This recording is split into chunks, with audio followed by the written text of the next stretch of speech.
Thank you Sri Lanka ম্যাচটা জেতার জন্যে, বিকজ শ্রীলঙ্কা যে না জিততো এই ম্যাচটা আমরা কোয়ালিফাই হতাম না।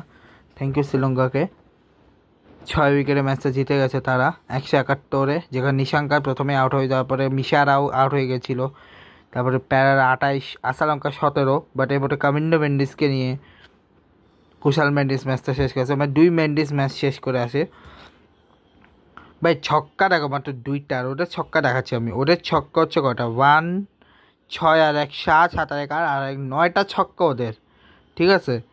7 রান আসছে এক্সট্রা থেকে, ওয়াইড একটা, নোবল একটা, আর লেগ বাই হচ্ছে 5টা, ঠিক আছে। সো এখানে হচ্ছে ওরা এক্সট্রা আসে 16, জায়গা থেকে একটা লেগ বাই, 15টা ওয়াইড, ঠিক আছে। তো এখানে ব্যাটিং করে না কে, দাসিন সানাকা, হাসারাঙ্গা, ওয়ালেলেগে, চামিরা, থুসারা। ফারুকি হচ্ছে 3 ওভার 38 রান করেছে। মুজিব 42 রান দিয়ে 1 উইকেট, উমার আজাই 10 রান দিয়ে 1 উইকেট, নাবি 20 রান দিয়ে 1 উইকেট, রাশিদ খান 23 রান দিয়ে 0 উইকেট, নূর আহমেদ 37 রান দিয়ে 1 উইকেট, নিসাকা 22 রানে মাঠায়, মিসারা 47 রানে মাঠায়, প্যারেরা হচ্ছে 92 রানে মাঠায়, চাহিদা থেকে 119 রানে মাঠায়। ম্যান্ডেটরি হচ্ছে 6 ওভারে 53 রান। পার্টনারশিপ হচ্ছে 22, পয়টা 25, পয়টা 45,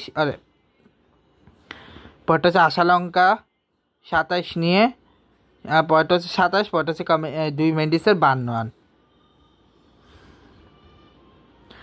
সো ওদের 18.4, 102 যখন হয়ে গেছে তখনই ওরা একটু কোয়ালিফাই হয়ে গেছে, বাট এখন 100 পরে ওরা বাংলাদেশকে কোয়ালিফাই করিয়ে দিয়ে গেছে। সো এখন চলো একটি হিসাব নিকাশ, পয়েন্টস টেবিলের হিসাব নিকাশটা দেখে আসি। এক সেকেন্ড।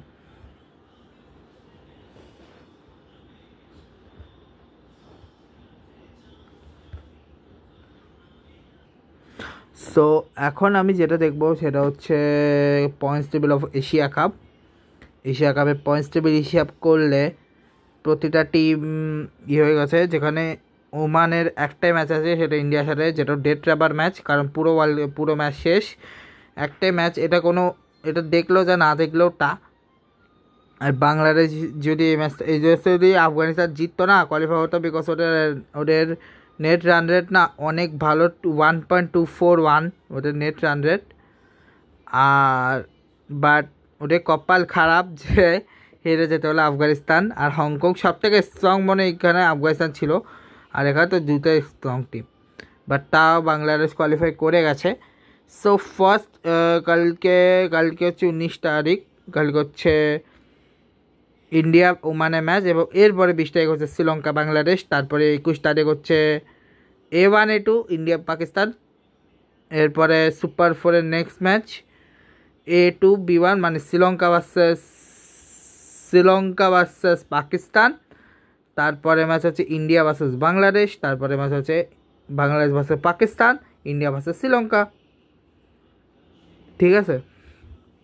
আচ্ছা, কালকে যখন এই ম্যাচটা শেষ হবে না, এই ম্যাচটার পর আমি ভাবতেছি যে সবগুলো নিয়ে আমার রিয়াকশান বানাবো, বিকজ প্রতিটা ম্যাচ যেটা আমি দেখেছি, সো আমি প্রতিটা ম্যাচের রিয়াকশান জানাবো যে কেমন। অ্যাকচুয়ালি ম্যাচের ভিতরে কী রিয়াকশান আমার ওটা জানাইনি, ঠিক আছে, ম্যাচের ভিতরে রিয়াকশান জানাইনি। আচ্ছা তোমাদের দেখাই দিই, তোমাদের বলছিলাম না আমার একটা ল্যাপটপ আছে ডেলের HP-র, ওটা হচ্ছে এটা উপরে আঁকিঝুঁকি, ওই আমাদের নেবার এসে আঁকিঝুঁকি করে গেছে, অনেক বাজে ছিল, তাও কোনোভাবে এটা তুলেছি। এটা আমার একটা ল্যাপটপ HP-র, ওটা ওই ওয়্যাপগুলো পাচ্ছি না, যেগুলো দিয়ে মুছে, ওই ওয়্যাপগুলো ওইটা পেলে এটা মুছে দেবো, এই আর কি। সো ঠিক আছে, এই ব্লগটা এর দূরই, কালকে লাস্ট ম্যাচের পরে ওই ম্যাচটা আসবে, ওই ব্লগটা আসবে, কি বলো ওটাকে, কালকে ওই ম্যাচটার পরে দেন ওই ব্লগটা আসবে, যে আমি টোটাল প্রতিদিনে কী ভেবেছি, ঠিক আছে, ওটা নিয়ে একটা ব্লগ আসবে, ঠিক আছে। তো এই ব্লগটাকে শেষ করে ভিডিওটা লাইক করবে, গুড বাই।